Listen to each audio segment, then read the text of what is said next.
नमस्ते आप सभी सम्मानित साथियों को जुड़ने के लिए मैं जैसे कि आज नवरात्रि का दूसरा दिन है। आप सभी को फिर से नवरात्रि की पर्व की शुभकामनाएं प्रेषित करता हूं। और इवनिंग का समय है, दूसरे दिन का जो ये व्रत का जो काल है वो चल रहा है। ऑलमोस्ट आज फिर से शाम के 6 बज चुके हैं। मैं फिर से चाय के ऊपर कल जो मैंने अपने जो विचार प्रस्तुत किए थे उसे ही आगे लेकर जाना चाहता हूँ। क्या चाय का बेनिफिट्स है, जैसे मैंने अपने लिए आज की चाय रेडी कर ली है। आई हैव चाय T in my hand already. So again I have use same formula whichever I used yesterday to make it my tea.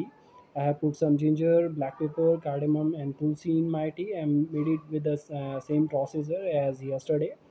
तो मैं ये बताना चाह रहा हूँ कि जो चाय जो है वो उसका एक लिमिटेशन में आप यूज़ करिए। ये देखा जाए तो एक ये कल्टीवेशन नहीं है इंडियन, ये बाहर से ठंडे जो प्लेसेस हैं वहाँ से का इसका जो इजाद हुआ है, जो इसकी उत्पत्ति है ठंडी कंट्रीज़ में। जब अंग्रेज़ इंडिया में आए थे तो वो ठंडे प्लेसेस में रहते थे। ब्रिटेन में जो काफ़ी ठंडे प्लेसेस है, तो पहाड़ियों में ये उगती है। तो वहाँ से वो इसको कंज्यूम करते हैं, क्योंकि ज़्यादातर वहाँ पे जो ठंडी कंट्रीज़ में जो लोग रहते हैं उनका जो ब्लड जो उनके उनका जो ब्लड प्रेशर है वो काफ़ी लो होता है, जो ठंडे प्लेसेस में रहते हैं। तो इसमें जो हमारे चाय में कैफ़ीन का जो कंटेंट होता है, जो कैफ़ीन होती है इसके अंदर, चाय और कॉफ़ी के अंदर, जो अगर हम लिमिटेड मात्रा में लेते हैं तो वो हमारे बॉडी की इम्यूनिटी को इम्प्रूव करती हैं, हमारे बॉडी के हमारे मेटाबॉलिक रेट को इम्प्रूव करती हैं, आपके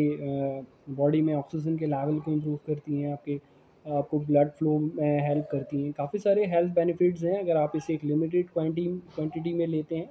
अगर आप इसे एक्सेस में लेते हैं तो कोशिश करें कि इसका एक लिमिट में यूज़ करें। और जो मैंने एक मेथड कल आपको शेयर किया था, जिस तरह से आपको चाय बनानी चाहिए, डिप कॉन्सेप्ट, आप उसे अपनी जो चाय है उसे ज़्यादा बॉईल ना करें, चाय पत्ती को उसे आप उसे डिप वाले कॉन्सेप्ट से बनाकर उसे यूज़ करने की कोशिश करें जब भी पिएँ। और इसको लिमिट में रखें। लिमिट में अगर आप इसे यूज़ करेंगे, ये एक मेडिसिन है, औषधि है, जो आपके शरीर में आपको औषधि का काम करती है, आपको स्ट्रेस फ्री करती है। और बॉडी में काफ़ी सारे बेनिफिट्स हैं इसके, अगर लिमिटेड क्वांटिटी में लिया जाए।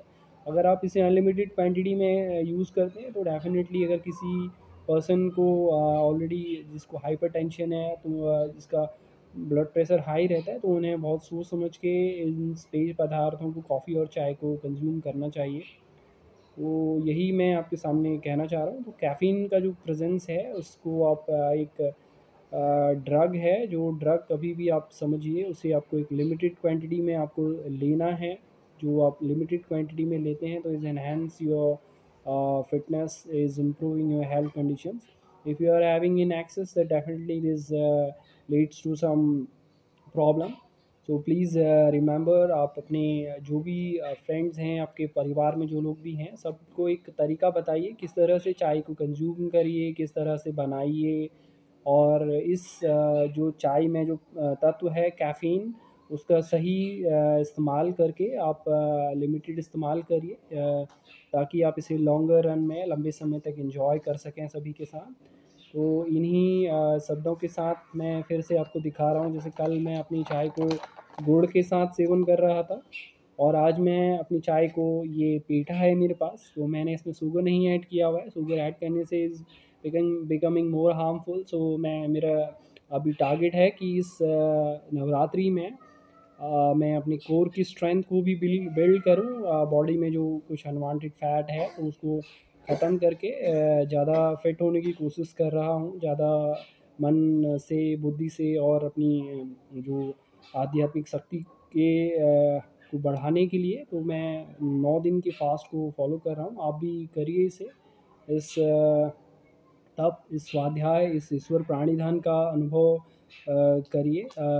सीखने की कला, इस जीवन जीने की कला को अपने जीवन में, अपने आसपास इसको आप समझने की कोशिश करिए, अभ्यास में लाने की कोशिश करिए। जिस भी तरह से आपका खान-पान है, जिस भी तरह से आपका दिन का रूटीन रहता है, आप जो भी काम करते हैं, तो आप अपने तरीके से, आप जो भी आपका जो फ़ास्ट हो सकता है आप उसे आप करिए 1 दिन 2 दिन, या फिर आप जो भी किसी भी फलाहार किसी भी चीज़ में रहिए, थोड़ा मॉडिफ़ाइड करिए इस सीज़न में अपने डाइट को। जो आपको ये सीज़न बताता है कि जब भी सीज़न चेंज होते हैं तो हमें ज़रूर अपने खान-पीन में कुछ चेंजेस करके अपने आप को स्वस्थ रखने की कोशिश करनी चाहिए। धन्यवाद आप सभी को, फिर से मैं बहुत-बहुत शुभकामनाएँ देता हूँ इस नवरात्रि के दूसरे दिन की, और मैं कोशिश करूँगा कि 9 दिनों में आपके सामने कुछ वैल्यूएबल जो भी हेल्थ टिप्स हैं, जो आप रोज़मर्रा लोग जिन्हें यूज़ करते हैं, जो ऑलमोस्ट लाइफ़स्टाइल का एक पार्ट हैं सभी के, तो उनमें अगर कुछ गलतियाँ हैं तो हम सब मिलकर एक दूसरे को बताएँ, समझाएँ, तो मैं भी ये मेरा प्रयास है। तो आप सभी को फिर से मैं नमन करता हूँ, आप सभी के स्वस्थ होने की कामना करता हूँ। Thank you for watching everyone. नमस्ते।